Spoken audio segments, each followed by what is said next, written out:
Podcast City Network. Thank you for tuning in on this episode of the Everett Lee Show.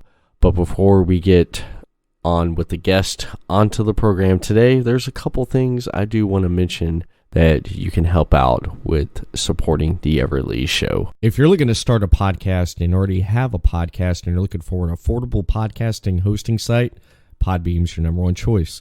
Podbean offers statistics with in-depth analytics to manage your podcast needs. Use the promo code podbeam.com/pbsignup and get a free month off. That's podbeam.com/pbsignup to get a free month off and see why 1,500 episodes have been shared all over the world in the past 11 years with over 3,000 subscribers that have chose Podbeam as their number one hosting site. And if you're looking to get into advertising, Podbeam advertising, you'll get $100 off advertising when you sign up as a sponsorship over on podbeam.com/pro/pbsignup. That's podbeam.com/pro/pbsignup. You're listening to the Everett Lee Show. Welcome everyone to the Everett Lee Show. I'm the Everett Lee. Hope everyone's enjoying their week as I am. I'm sitting back here enjoying a Red's hard apple. I prefer Jack and Coke because I'm that type of podcast. It's better than fruit punch, just plain fruit punch, if you're blue about that, if you know what I'm talking about. But besides that, doing things a little bit different this week on the podcast here. I'm bringing you an interview from ELS Uncut episode 26 this week with independent wrestler No Shame Jimmy Shane. He's a two-time OCW Heavyweight Champion and the longest reigning OCW Ohio Heritage Champion. Ripper Blackheart joined me on ELS Uncut with the interview with Jimmy Shane as we sit back and discuss Jimmy coming up in wrestling, some funny stories that Jimmy shares with Ripper Blackheart and I, and, of course, Jimmy talking about wrestling and Ripper talking about wrestling. Good stories there with Ripper and Jimmy sharing the story. I hope you all enjoy it. And you can keep up with Jimmy Shane. You can buy his merchandise over on ProWrestlingTees.com/Jimmy Shane. You can follow Jimmy Shane over on YouTube, Jimmy Shane TV, over on Twitter at Jimmy Shane, and on Instagram, Jimmy Shane. So without further ado, here is the interview with none other than No Shame Jimmy Shane. Joining us right now on the video chat here is none other than independent wrestler No Shame Jimmy Shane. How you doing, Jimmy? Not too bad, guys. How's it going? Not bad, not bad. Just discussing a lot of stuff about comic books and talking about the new Batman film and just the new Spider-Man 3 film with the untitled home added to the title. We were discussing that there. Ripper was talking with me, and he said that you're a big comic book fan yourself. Yep. Actually, where I'm up in my attic right now, where all my comics are stored, so I had to move them out of the way so I wasn't distracted during all this. Are you more Marvel or DC? I'm a DC guy. It's not like I hate Marvel, but I'm definitely lean more DC. Okay. Favorite DC character? So this is real, like, you got to be a comic book fan. It's not, I do like Superman, but I prefer the clone of Superman, Superboy. That's my favorite character. Okay. All right. Nice. Superboy. Kind of like old other professional wrestler, comic geek, Aaron Williams. Everybody loves Batman, not Eric Williams. He loves Nightwing. Yep. I like the new Superboy probably better than any other Superboy that they've done. Just for the simple fact is he's part Superman, part Lex Luthor. Yeah, exactly. Which is which is the bad boy streak in it. Which Jimmy knows all about. Jimmy knows. Oh, of course. a lot with the story of Superboy, like Ripper said there, he was, because didn't that story change over the years, or they kind of kept the same thing with it, with him being a clone with Lex Luthor, right? Yeah, he was always a clone of Superman, but they didn't reveal that he was part Lex Luthor until about 2003, I think, and he debuted during the Death of Superman, whatever that was, the early 90s. That was 96, something like that. I only know this because recently I told you, Everett, I've been inventorying my comics, me and the wife, and she has a shit ton of Superman stuff, and I had to do a bunch of that the other day. When I got done, I didn't even finish yet. I've already surpassed 1,600. So, damn. And I just got another shipment. And I just got another shipment from Brian down in Hamilton. So There's more inventory. But Jimmy, since a lot of the fans here on Everett's show probably don't know much about you being from Ohio and all.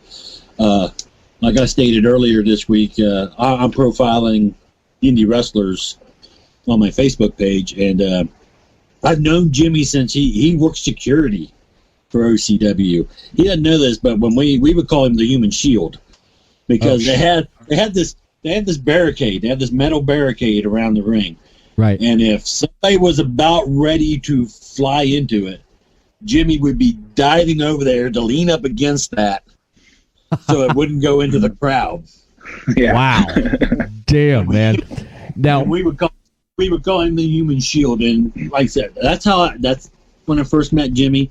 And then he would come to the shows in Lima with the crew that would come up from OCW, and he'd help set up, tear down, do all that. He trained to be a wrestler, and he's wrestler, booker, pretty much the head of creative right now at OCW. Oh, nice.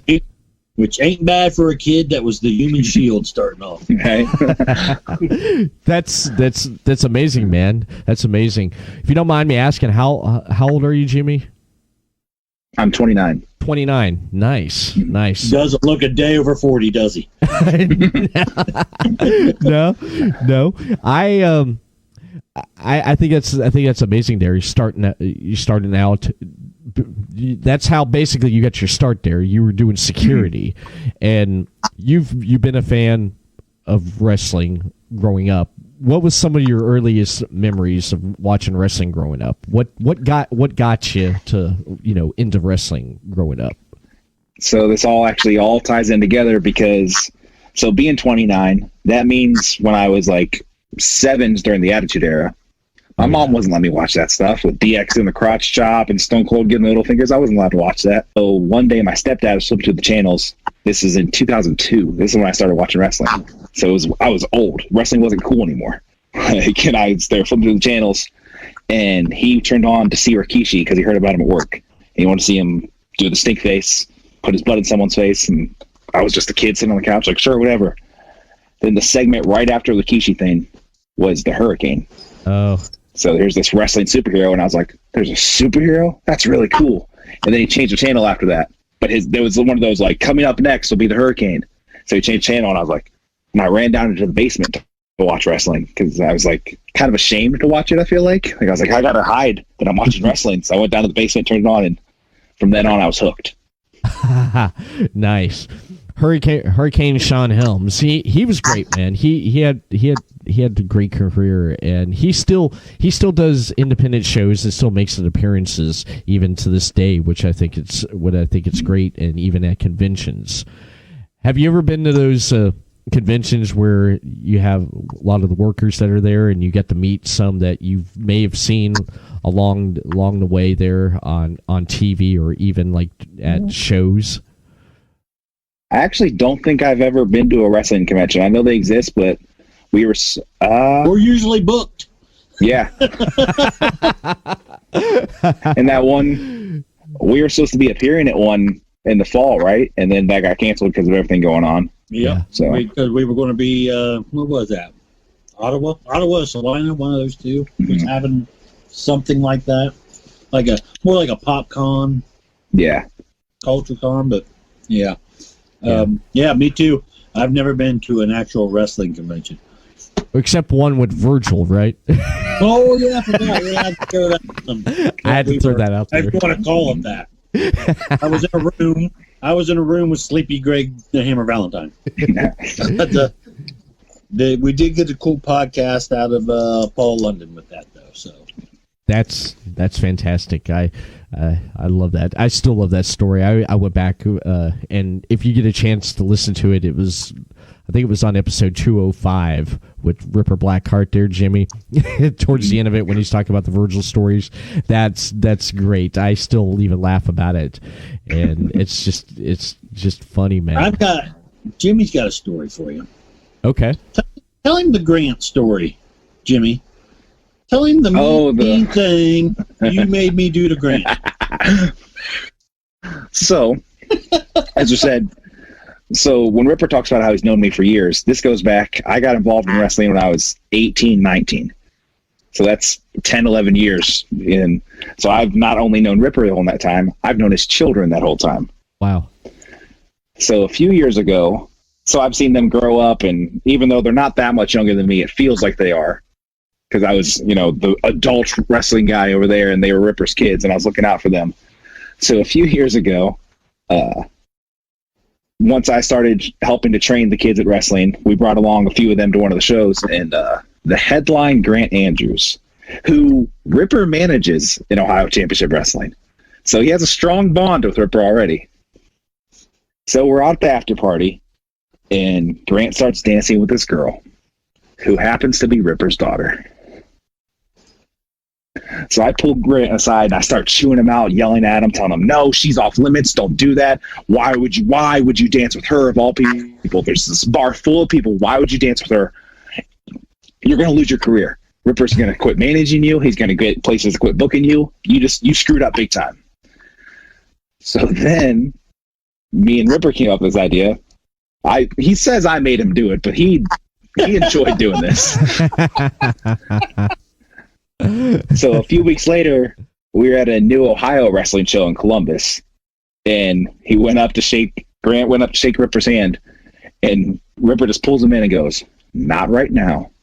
In a few weeks at OCW, you and me are going to have a big talk.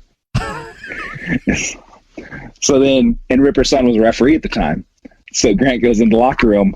Logan won't even talk to him. He won't acknowledge him at all. He just walks away from him. So Grant's freaking out the whole ride home. He's like, I don't know what to do. What do I do? What do I do? What do I do? So then we come up with the idea that it's going to be wrestler's court. And Ripper is going to be stating his claim that Grant messed up and he needs to pay a fine of some sort. So we're in the back. And Ripper deserves an Academy Award for this one. Because he starts chewing into Grant so hard that I thought he was messing with me now. And I was like, oh, he actually is mad at him. He just wanted to get on my good side so that he could rip into Grant. Oh, man. And he's just tearing into him. And are we allowed to curse? Yeah. Oh, yeah. Yeah, it's uncut. All right. It's uncut. Because this is the big part of the story is he's like, why would you do that, Grant? And then you wouldn't even man up to me. Why would you do that? And Grant says, so me and Matt Taylor were the ones where like, we'll figure out some sort of punishment that'll be hilarious. Oh, yeah. And we did. When we get back, Matt goes, I don't have an end game for this. I'm like, neither do I. So go ahead. We're just making it up as we go. So he's like, I'm sorry. I'm a bitch. I don't know what you say. I'm a bitch. And we're like, oh, well, there's the payoff right there. He just called himself a bitch. I think he said, I'm a pussy. Yeah. He said I'm a pussy. And then me and Matt looked at him and goes, that's it. And then was it Matt that let him in on it? He said, yeah. Yeah. So we were about to give the verdict, and Matt Taylor pulled him aside and said, look, there's a time-honored tradition in wrestling, and that's that you don't mess with another wrestler's girlfriend, wife, daughter, anything of the sort. There's another time-honored tradition in wrestling, and that's the rib. You just called yourself a bitch in front of everybody. I had it on video, and you could hear Jimmy go, you called yourself a pussy!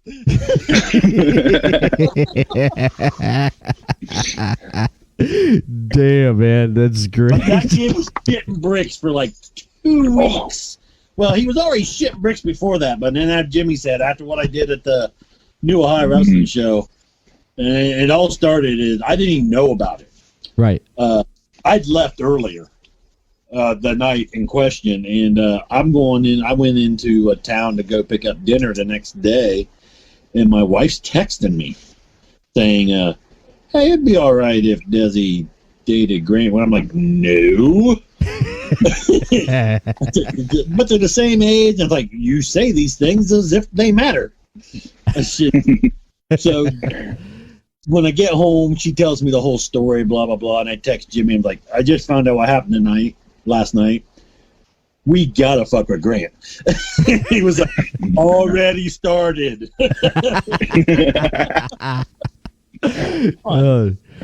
Damn. Kudos to Jimmy, too. Jimmy had all them young kids believing that. Oh, none of them were clued in on it. I could end their wrestling career. Podunk manager from Ohio. Get them barred from all of wrestling. We forgot. I forgot about I brought Cody students. Yeah. So Cody Hawk. Oh, Cody, yeah. Yeah, Cody I brought Hawk. 2 Cody Hawk students with me. Now, Logan couldn't go because Logan already accepted a booking roughing it over in Indiana. So these 2 came with me. And that's the reason we was filming it for Logan to watch when we got done. So I'm like, here, I hand my phone to Douglas Andrews, no relation. They filmed this, and we're filming it. And when we got done, he goes, you could have fucking let me in on what was going on. I was very uncomfortable.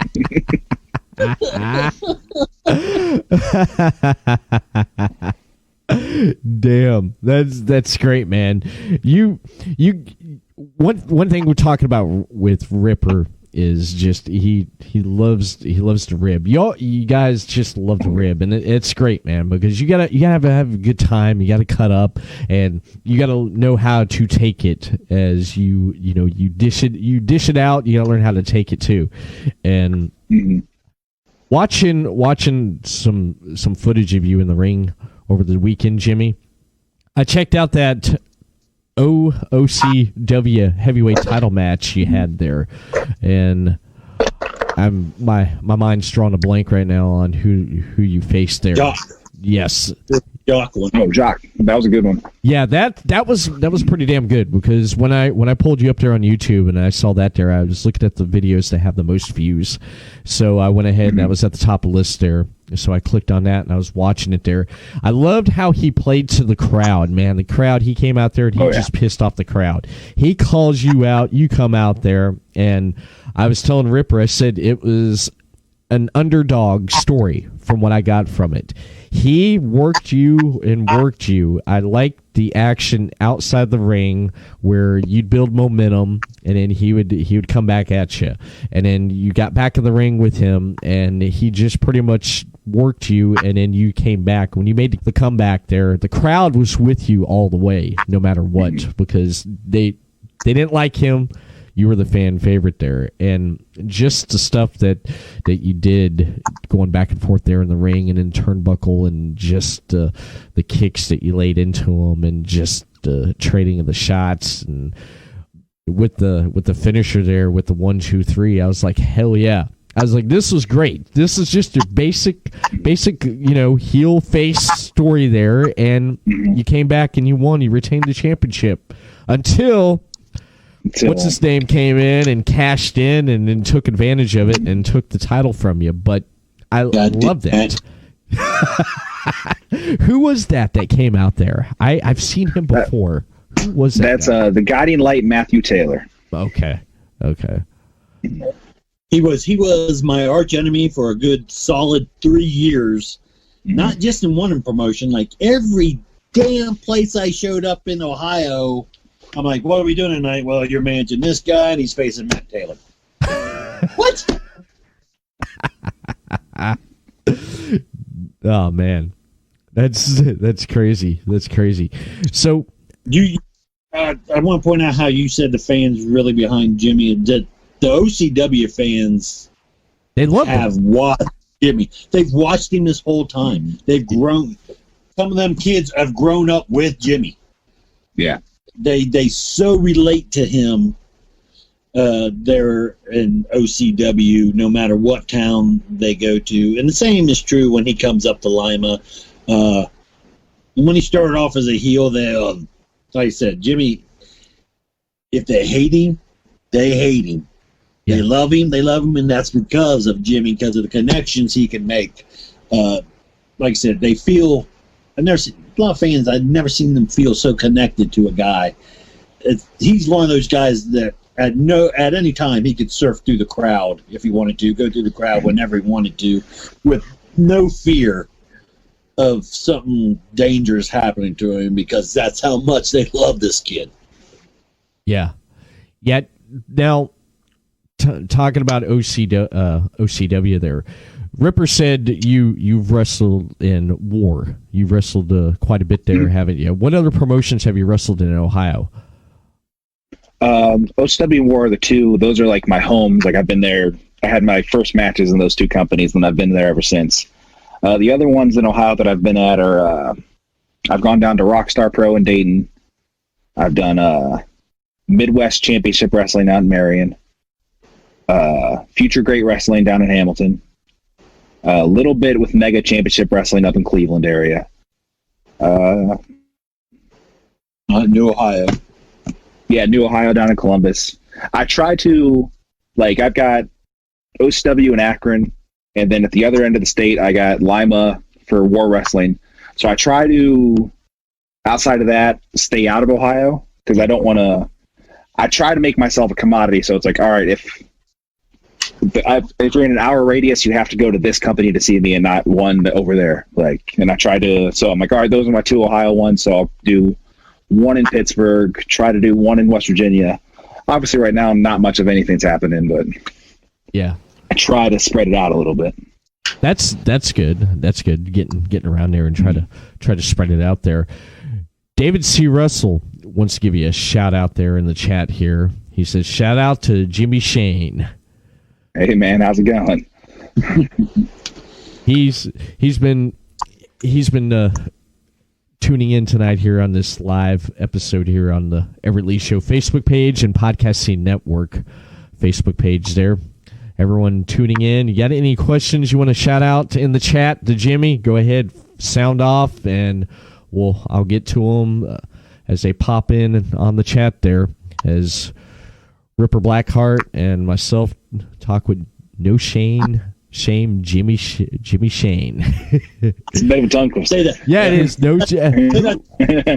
Who came now? How'd you come up with talking about the name? How did you come up with your name there? So as we pointed out earlier, my favorite wrestler growing up was the Hurricane, Shane Helms. Okay. So that's where the Shane came from, for Jimmy Shane. Jimmy's my real name. And then the No Shame. So we were trying to come up with, so when I trained for wrestling, it was down in Coshocton, Ohio, which is about 2 hours from where I live. So we'd hop in a car, me, Joey Vengeance, Juice Jennings, and Sherman Tank. We'd hop in a car, drive down 2 hours, train for a few hours, drive back. And for whatever reason, Tank was in a different car that day. And I was 19 at the time, so I was always running my mouth, doing something stupid. And so we're stopped at a red light, and we pull up, and Tank's in the car next to us. And I'm yelling something crude at him. I don't remember what, but it was just awful. And I was like, I don't care. I got nothing going on.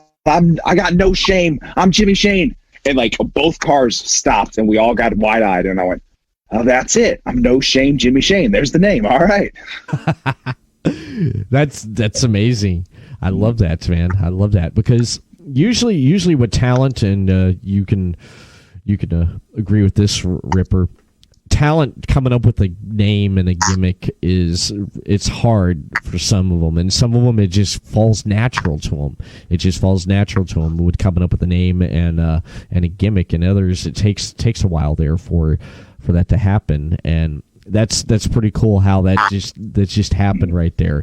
You said Sherman Tank. I watched a match a few months ago when I was talking to Ripper when I had him on the Everett Lee Show. We were talking about the Sherman Tank, and you're talking about the one match that you had there at War Wrestling where you got pulled in the ring, Ripper, and you got 5 minutes alone with me. Yeah, I love that. Sherman Tank, man, that guy is big. That's a big guy. Yeah. You've been in the Not anymore. Yeah, he's like half the guy he used really? to be. Yeah. No way. I want him to come back to wrestling so I can throw him around now. Oh. How you like that? Now, with War Wrestling, since we're talking about War Wrestling, we talk about Sherman Tank. Some of your favorite matches that you've had in War Wrestling. What would stick out for you? That some of your favorite matches that you loved, that you say, this match here, I love this match here. I've had a lot of very interesting matches at War, to say the least. There a lot of shenanigans are had. One that really sticks out are a lot of my intergender matches at War. Like, they all are very unique. Like, my very first one was when Robbie Starr and I wrestled Matt Mason and his wife Jamie. I was only a few months in, and I remember like, oh, this is really cool. Like, it was like the crowd was so invested in it, and we're wrestling a husband and a wife. You know, like, how unique is that? And then it's a shame what the subject matter of it was, because my feud with Heather Owens was a lot of fun, but it does not age well because of some of the things that were said and the way that we treated intergender wrestling for that. And but outside of that, Heather and I, we had great chemistry, and then we ended up tagging every once in a while, so it was a lot of fun to do that. And then this is actually one, I just uploaded this to my YouTube page, a match that I wish we could have done a lot more with was me and Storm Grayson. Okay. I feel like, and Ripper would understand this, I feel like once he turned heel, if him and I could have ran, we could have done a lot of stuff together. Like, I feel like he was a lot of like the other end of the spectrum with me. Like, he was a lot like heel Jimmy Shane in a lot of ways, but different enough. Yeah, that it wasn't a complete. Oh well, he's just bad guy. Yeah, I think that would have been some very interesting storylines and matches, and too bad things happen the way they happen, because we probably could have made some money. That's crazy, man. That is definitely crazy. Now, you said hardcore Heather Owens. She's tough, man. I watched quite a bit of her matches there. I had the pleasure of actually a couple years ago. I believe it was just about a couple years ago. I had the pleasure of talking with her right after she retired. She had her last match there, and I was one of the first ones there to talk with her after her retirement. And I remember watching matches with her from War. Ryan Michaels, who else here? Help me out here. Ripper, Ryan Michaels, Mitch, no, I was going to say Mitch Magnus, Mark Magnum. Yes, Mark Magnum. Yeah. I've watched their matches there, and just, I love what I see with the project with War, and I love the stuff that Ripper's done. You've managed Jimmy, haven't you, Ripper, at one point? Not at War. I managed Jimmy in New Ohio. New Ohio? One time. Yeah. Really? Which we have some fans that go to both, so I'm sure they was like, what the hell's going on? Because, like I said, Jimmy's the darling babyface up in Lima, and not so much in New Ohio. Oh, okay. And even when I was a heel in War Wrestling, like, we never, like, I kind of always liked, like, there was always the 450 boys, the Dirty, there was always this group. There's one Hall of Fame where Juice Jennings has a picture on his Twitter somewhere, because at the time there were so many heel factions in War. So it's like the Dirty, the 450 boys, they're all sitting together, and then I'm sitting alone because I don't have any friends. I'm just sitting there all mad and my arms crossed, and I was like, this. And I always liked that about my heel character at War, because I didn't have friends. Like, right. I was the lone guy. I wasn't associated with everyone else, and it kind of made me stick out more. Yeah, I would say if you had to associate original heel Jimmy, when Jimmy first came with being heel, almost kind of Tully Blanchard-ish, I would say, because Tully Blanchard always reminded me of like the brat. Yeah. Just a spoiled brat that you just wanted to, like, somebody should have beat your ass a long time ago and they didn't. And that's how Jimmy came across as a heel when he first started, was he would just run he would run his mouth, and you would just want somebody to punch him right in the face, and just when you think they're going to do it, something with Robbie Starr would come in and do something, or he'd poke him in the eyes, or, do whatever he could to worm out of it.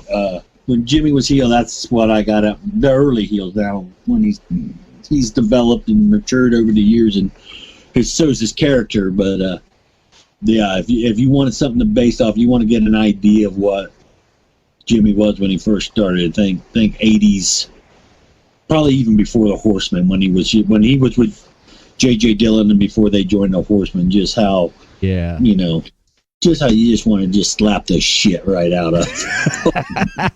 That's a good heel right there. That's the type of heel that you bring heat and you just hate so much, man. And you being a heel, of course, you like being a heel more than a face, because with a face, no. Jimmy, because Jimmy likes to sell shit. Oh, okay. Like one of these shirts. I like that shirt, man. I like that. And it just the point I was going to get at is it's hard. It's easy to work it's easy to get the crowd to hate you as a heel, but it's harder to get the crowd to love you as a baby face, to like you. It's easy to get them to hate you, but it's harder to get them to like you. And you're pretty much now more booked as a face than a heel. It's weird. The two plate, like OCW and War, I'm face because those are my homes. But then if I go somewhere, pretty much those are my two homes. And everywhere else, it's like a random sporadic appearance. Sporadic appearances, I'm always a heel. That's just what you're here for one night, all right, you'll be a heel. And I like that. I like being able to flex the different muscles every once in a while and challenge myself in different ways. And then just try new stuff, Yeah. It's always good. It's always good to do that. It's always good. I do want to mention this right here. I want to take a quick break, and when we come back, we'll dive more into the conversation right here. But first, there's a couple things I do want to mention. Since 1995, HighSpots.com has grown to be the company it is by serving the wrestling fans throughout the world with a great selection of merchandise. HighSpots.com has everything a wrestling fan could want, including the latest WWE and TNA releases, classic wrestling merchandise, and their HighSpots.com exclusive releases. HighSpots.com is the leading online retailer for professional wrestling and mixed martial arts, offering autographs, figures, DVDs, apparel, wrestling gear, and even wrestling rings. Their largest clients include WWE, Impact Wrestling, ROH, and AEW. Click on the High Spots logo on the Everett Lee Show page over on podcasty.net to order. Whether you are a wrestling fan, pro wrestler, or promoter, you can find what you're looking for at highspots.com. If you grew up as a kid in the 1980s or just a fan of 1980s pop culture, then ADTs is for you. ADTs sells a huge variety of licensed t-shirts featuring characters, movies, TV shows, video games, and music stars from the 1980s through today. They also have great costumes from 80s pulp culture too. ADTs.com sells officially licensed pulp culture t-shirts. As you might guess, their focus is on the 1980s, but do sometimes sell other cool pop culture related tees. 80s Tees has been in business since 2000, meaning they like retro 80s stuff too before it was cool. Follow the link provided in the description section of this episode for more. 80stees.com. You're listening to The Everett Lee Show.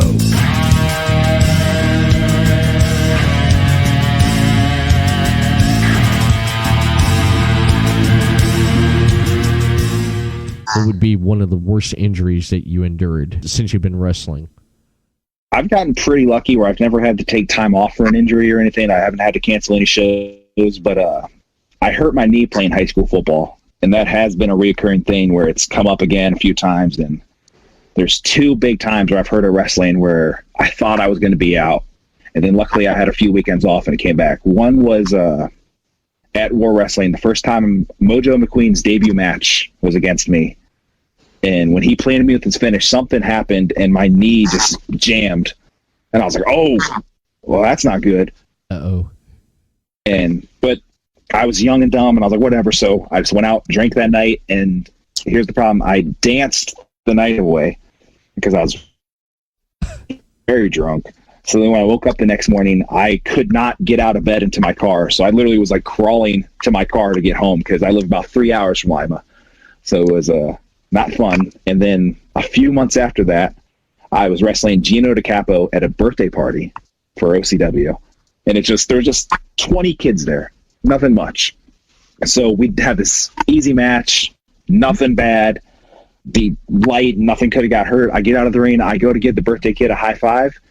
He had spilled his soda on the ground, and I slipped in his pop and dislocated my knee again. Oh, my God. Damn. I get to the back, and I'm like, ow! I was like, my knee's fucked. And they're like, what'd you do? Like, you didn't... I was like, I slipped in some pop, and now I'm hurt. Like, damn, man. All Jimmy's opponents take notes. right? Spill pop. Your style in the ring, just how you move and your footwork in the ring is just... I love what I see in the ring there. And you're great at just your striking, your footwork. Who inspires you? Who do you look up to, and who do you look at when you're like, well, I'm going to take this or I'm going to use this? What's your inspiration for what you do? So here's 2 big answers to this. So one of my matches I love to study is Dusty Rhodes and Honky Tonk Man from SummerSlam, because that's heel Jimmy versus face Jimmy. Those are the 2 guys that I've emulated, and I'm like, all right, good. But then someone that I don't think people realize how much I steal from him until I'm going to say it, or maybe I'm going to say this and everyone's going to be like, yeah, we know that you steal everything. I try to do a lot. I don't do his moves. I don't do anything, but the way I move in there, I'm not very coordinated in the ring. Like I appreciate you saying you like my footwork, but that's more the way I mask it, because I'm not an athlete. I'm not this great 5-star caliber football player. I played JV when I hurt my knee. I wasn't like the star quarterback or anything. It's John Cena, actually. Okay. Because he's also not very coordinated. He's clumsy, but there's something real about it. Right. And that's what I like to think I bring too, is just something like, all right, it's not going to be pretty, but I'm going to hurt you. Like, right. Exactly. And John, I mean, I hate to bring it up, John has like the 5 moves of doom he does, and that's all he needs there. And what you use in the ring, you use that, and that's pretty much what you need there. And Ripper sent me a video of you. You were talking about dancing, and it was a video of you in the ring dancing, and there was someone out on the outside there, and they're yelling. They're like, "Cut the music off! This ain't no dance contest. And you're out there just dancing and having a good time." I was laughing at this. I said, "Oh my God, this is just great, man!" I enjoyed that video that you sent, Ripper. That's pretty much a solid 2 years of Jimmy's life. Maybe more. Whenever he came to Lima. I love that how you got out in the crowd there, and you just started, you're having a good time with the crowd, and I loved it. Like, shut the music off, stop, and they kept on, and you just ignored them and just having a good time. I love that, man. I just love that. And that's what got me started at War. Was I had a dance off in OCW. It was me versus Mikey D for the first time. Uh-huh. And we were like, oh, well, we got to have a dance off, because we were 2 buddies, and we were like, all right, let's have fun. And Big Tom was the OCW commissioner at the time. And he booked that same exact match for the very next War show. And then somehow I just weaseled my way in and kept coming in and in, because I wasn't supposed to be in War. Yeah. I don't know how many people this might like show people. It was actually Robbie Starr's backup was Jason Bain. And then he just retired one day, and I was like, all right, here's a spot for me. What's up? Wow. Yeah. Biggest show, the first biggest show we had, first time we actually celebrated an anniversary show was at War 10, and we did a War Games match. Jimmy's not even a year in the business. This is the main event of an anniversary show. And Jimmy Shane is in the War Games main event. Started for my team. Damn, man. How was that? What was that feeling like? It was so luckily everybody at that match I had already wrestled a billion times, and it was, I don't know, I don't get nervous in front of a crowd. Like, I get nervous for matches, but the crowd, I haven't been in front of a crowd that I'm like, wow, that was a big crowd that night. Yeah. But I haven't been like, oh my God, what am I going to do? There's a lot of people here. Because I came out there and they hated me right away because they were War fans who had been spent the last almost full year. Because like Ripper said, I had been in for a year yet. Yeah. But they were like, oh, we hate this guy. So I was like, all right, I got this. And the cage almost brings like a disconnect from you and the crowd because it's surrounding the ring. So like, I almost don't like cage matches. I've had like 6 of them in my career at this point, and I don't like it because I feel like I'm separated from the crowd, and I like that so much. But yeah, and then when they told me I would be starting for my team in that War Games match, I was like, oh, all right, I guess we're doing this. Like, whatever you want, right? Whatever you want. That's the thing about Big Tom. If he sees something he likes, like he likes the fact that Jimmy would go out there and just act a fool. Yeah. Do the dancing, run his mouth.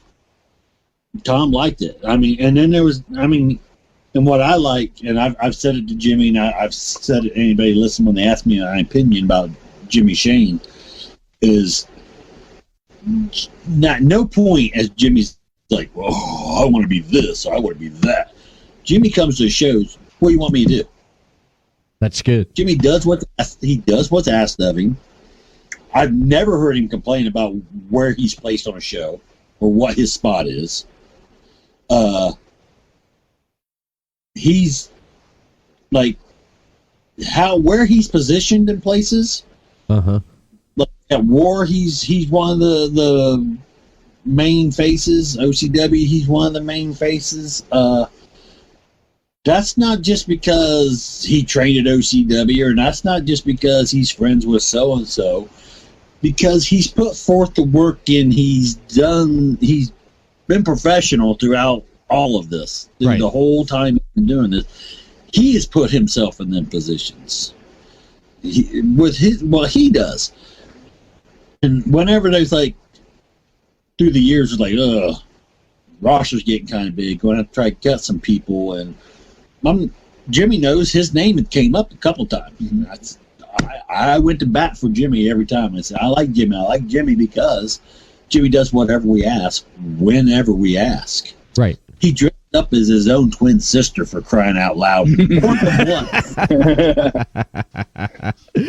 I mean, you dressed up as your own twin sister. Yeah. I got to hear about this, man. How did this happen now? First time it was at our fair show, just to... I only did it once. We needed to kill some time or something. Right. No, it was, I forget who Thunder Kitty was supposed to wrestle, but she was supposed to wrestle a girl. Yeah. And that girl's car broke down, like in Indiana or something, so there was no way she was going to make it to the show. Yeah. And Big Tom was scrambling. He's like, and like Ripper said, and I'll take this proudly, if you give me something, I'll make it work. And Tom knew that, so he looked at me and he's like, all right, I need you to wrestle Thunder Kitty. Find a way to make it work. And it was supposed to be for the women's championship. My first title shot ever in War Wrestling was for the women's championship. And I was like, how do I do this? How can I make this work? And luckily, I won't reveal too much, but there was a Super Oprah was there hanging out. And she's a big woman, and she's got some dresses that would fit me. And I went, all right, here's what we're going to do. So I went out there, and I was like, Thunder Kitty issued an open challenge. And I hit the ring. I was like, yeah, I'll do it. I'll wrestle you. I want a title. Whatever. This is my first title shot in war. I've never had one. I'll take it. And she's like, you're a man. You can't wrestle for the women's title. And I was like, no, but my sister's here. Jamie Lynn Shane. She's here. So I ran to the back, quickly put on the dress and the wig, and ran back out there and pretended like I was someone else the entire time. And I was like, Kiss me at the end of the night. I did. Wow. But I wouldn't mind it, but there was a little more tongue than I was used to. damn, man, that's great. But did you kind of use the same style, or you mixed it up a little bit there? I think I pretty much did the same stuff I would anyhow, which look, especially at that time, I was very much a comedy wrestler, so a lot of my stuff worked both ways, and it didn't matter if it almost worked better that I was being dressed as a girl doing my stuff and made it funnier. That's great, man. That's great. I love that. I love that. Like Ripper said there, you come to the event, you come to the show, whatever needs to be done, what do I do, and you do it. That's great. I love your work ethic, man. I love that. I love that. Current wrestling, do you keep up with like anything on TV, like NXT, WWE, AEW? Do you keep up with any of that stuff? The best I can. I don't have cable or TV, like we cut the cord like everyone else is doing nowadays, so I just have streaming services, so yeah. I can't watch Raw or SmackDown or NXT live. I have AT&T, and with my phone provider, there's some weird streaming service they have where I do get TNT, so I watch AEW whenever I can, just because I want to watch live wrestling. That's how I prefer watching it. But thankfully, WWE, the way as soon as Raw or SmackDown ends, they put up highlights on YouTube. So I'm like, all right, I can watch everything still. I can see what I want. And I keep up with everything, and I try to keep up with Impact, Ring of Honor. I keep up with things like Game Changer Wrestling and New Japan, and I try to watch everything, because if you're not paying attention to what's happening, you're gonna fall, like someone's gonna pass you by if you're not that. I'm not saying that, because I'm very old school. Nothing I do is too flashy or too spot monkey-ish or anything like that, but you kind of have to be aware of all that stuff to be like, all right, I'll watch it and be like, all right, that I see what they did and why that worked. How could I do that in my style to make it work for me? And try to pick up a little bit from everything. Right. That's good. I've kind of here lately. I've been working with a wrestling promotion right here in Florida, Knockout Wrestling, and I got the opportunity to do not live commentary. Well, I did this past week, a couple weeks ago. I did live commentary. Me and my friend Chris Carnage, we ended up doing live commentary because we're doing post production with commentary, and I've gotten the opportunity to do that, and I love it. I love it, just sitting there, calling the match, being the heel. I love that, doing something outside of my element and calling a match, being heel. And here lately, as I've been working on that and working on stuff with that promotion, I've come, because I mentioned to someone the other day, I said, I've not watched that much wrestling here in the last 2 months, man. It's kind of slipped. It gets hard when you're in there. Yeah, I see that now because before, when I talked to a lot of workers I talk to, it's like, no, I do keep up, but I don't, or I don't watch it at all. And I'd sit there after an interview at the end of the night while I'm gathering up and getting ready to do edits and stuff on my show. I think to myself, it's like, they don't watch it. I was like, huh, okay. But now, being in it now and seeing it, I can see why now, because you got so much going on now. And I'm sitting there. I was talking to a friend the other day, and I said, I've not watched much wrestling the last 2 months now, since I'm working in it now, doing this, because it's like I'm getting called up or text, hey, you think you can do this here? We got this episode here. Can you we need some audio on it, and I'm just like less and less, and I'm like, damn, man, before I know it, I'm gonna be like Vince McMahon, not realize someone's on TV. Like, who's that guy right there? I was the same way when I first started, and these guys are saying I don't even watch it. I was watching wrestling 4 out of 7 days a week between everything that was on TV. I'm like, how do you not watch it? But now, I haven't watched WWE since Money in the Bank. You haven't? None of it. None of it. I haven't watched a pay-per-view. I haven't watched any of the TV. AEW has been the only thing I've watched regularly. And then I just started watching Impact again last week. And then I watched Ring of Honor in probably like 2 years, and I was watching that religiously there for a while. So, yeah. Plus, you kind of get burnt out on it when you're in it. Yeah. You're like, I just want to... don't get me wrong. We all love wrestling. But we all need a day, at least one day, where there's nothing wrestling going on in our lives, too. Yeah. I pretty much do that. Like on Sundays, I sit down with my wife and my kid, and we sit there, and I put on, we go through a Disney Plus movie there. I think this last Sunday we watched Cars 2 and 3, and my 3-year-old, she loved it. I'm a sucker for those Pixar movies, man. So she loved it, and I'm like, wow, this is great. And then Monday comes around, and it's just getting back into things with wrestling, and just through the week there. And I'm trying to figure out how I can get back into it, because eventually, like on Wednesday night, I'm going to sit down and watch AEW and NXT. No, here I am on the computer, and I'm gathering and working on things, and doing things, and I end up falling asleep. And yeah, the best I could do is record it all and then watch it here and there as you can go. Is about the only way I've found to be able to keep up on stuff. Yeah. But going back to the commentating thing. Yes. Did you know young Jimmy has filled in for me numerous times at War Wrestling for commentating? Because I don't know if I'm pretty sure I've shared this with you before, Everett, but I was on commentating, and he would also have me managing like 6 different guys. So I'd have to be in and out, and I would constantly have to find somebody to take my place. And my go-to guy almost every time is Jimmy.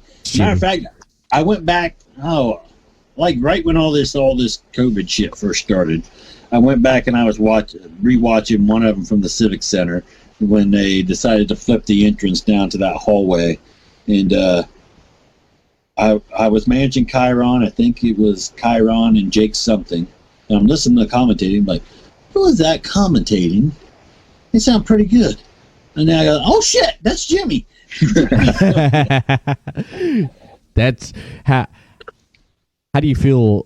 How do you feel about commentary? I mean, when you first did it, Jimmy, how did that feel? You're doing it live, and that's nothing like like with me. I started doing posts, so if I screwed up, I can always go back and redo it. Live, yeah. I found out a couple weekends ago, you screw up, you got to keep going, man. How was that for you? It was I always, when I'm in Jimmy Shane mode, it's very easy to run my mouth. It's almost hard not to run my mouth. I got to let him talk a little bit, whoever the play-by-play guy might have been at the time. And one time, so in War Wrestling, we do this thing every year where there's a giant wheel with everyone's name on it. Uh-huh. And it's 100% legit. You spin the wheel, whoever it lands on, that's the first opponent. You spin the wheel, whoever it lands on, that's the second opponent. And because Ripper was managing like 8 people, he had to be in the back ready to manage whoever was coming out. And for whatever reason, I went out there and I did commentary for the whole show, even though I was in the tournament and could have been up at any point. And I was like, whatever, I'll do my match, and then when it's time for me to wrestle, I'll go to the back and I'll be done. You know, like I was the second to last match in the tournament, just by fate. So I'm sitting there the whole show, like not warmed up at all, not ready to go. And I'm just like, oh, well, at least I'm getting to watch the whole show. And that was the most nerve-wracking experience, because not only did I have to do commentary, I'm like, all right, I could be wrestling this person. Nope, I'm not wrestling this person. All right, I get to sit back and relax. All right, I could be up. Nope, I'm not. All right, I got to talk about this match again. That's yeah, because it was like, yeah, you were, I think, was it next to last or last? You might have been dead last. I was next to last, because so then when it's finally me, I was the first name for my match. So I hit the ring, and then for some reason they had come up with this backup plan, because they knew it was a possibility that if it landed on my name again, I would get to pick my opponent. Yes, I remember that. And somehow it landed on my name again. Like, what? I get and they told me who to pick. So I will reveal behind the curtain that they told me who to pick, because I highly disagreed with who I picked. Because I picked Matt Taylor, who squashed me in 3 seconds. Yeah. But I wanted to pick Donnie Hollows of the Painkillers, because he was not coming back the next month, so that meant I would have advanced in the tournament. Wow, that's crazy, man. That's awesome. You got to do commentary, and pretty much interesting career of you, Jimmy Shane. Just, I mean, you've been doing it. You said since 19? You were 19, like last 10 years now? 10, 11 years? That was when I started doing, like, because of injuries and the school not being open, I had my first match when I was 21, so the last 8 years. Last 8 years. Okay. And it's amazing, and I'm definitely gonna look up more of your matches on YouTube there. I'm gonna throw up on the Everett Lee Show page on Facebook. I'm gonna throw up there the match that we were talking about earlier. I'm going to put that up there so people can check out on the page there. And anything you want to add, Ripper, before we close up on this episode here and talk with Jimmy? Let them know where they all can find you, where they can buy all the multiple Jimmy Shane merchandise that you have. So I've gotten pretty lucky where I'm on social media at Jimmy Shane on Twitter, Instagram, Snapchat. I somehow got no spaces, no numbers, everything, just at Jimmy Shane on everything. Besides YouTube, which I'm trying to build up my YouTube right now during this pandemic when I can't do much of anything else. I'm trying to grow my YouTube channel, and that's at youtube.com/Jimmy Shane TV.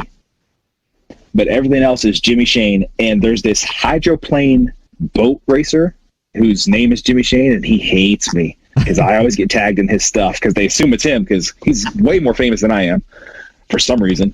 But then you can also go check out my merch, my t-shirts at prowrestlingtees.com/Jimmy Shane. Oh, nice. And Jimmy's always putting out new stuff. So you see something you like, you better hurry up and get it because his stuff goes fast and he doesn't just reprint the same stuff over and over again. Yeah. Something new, something fresh. Nice, man. Nice. I do want to thank you for coming on here, and man, had a blast with you, Ripper, as always. And I'm going to mention this right here before we do close out. Podcasting Network, your top source for independent podcasting. Head over to podcasting.net. Follow them on social media, Podcasting Network on Facebook, Twitter at PodcastCityNet. Subscribe to the YouTube channel, Podcasting Network, and on Twitch, /Podcast City Network. Podcast City Network. Be creative, be independent, be yourself. When I need a logo or graphic design done, I use 3 Count Design. 3 Count Design offers a wide range of graphic design products, video, photography, and other forms of media. Everything from t-shirt designs to websites. For more information, head over to facebook.com/3countdesign. That is facebook.com/3countdesign. When I want to kick back a few cold ones with my friends, I head over to City Limits Tap Room. City Limits Tap Room has a wide selection of TVs to watch your favorite sports, indoor and outdoor seating. They are pet friendly. City Limits Tap Room also has food made fresh to order, and the grilled cheese is excellent.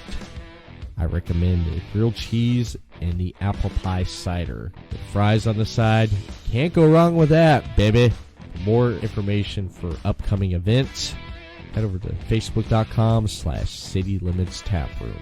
Want to give a thanks to No Shane, Jimmy Shane, for coming on the podcast this week, and his mention on the episode that I put up on the Everett Lee Show page, the match that he had with Jock Sampson for the Ohio Championship Wrestling Heavyweight Championship match. Jock Sampson versus No Shane, Jimmy Shane. Please check out the match over on the Facebook page, Everett Lee Show. And I want to, again, thank him for coming on to the podcast. Had a great time.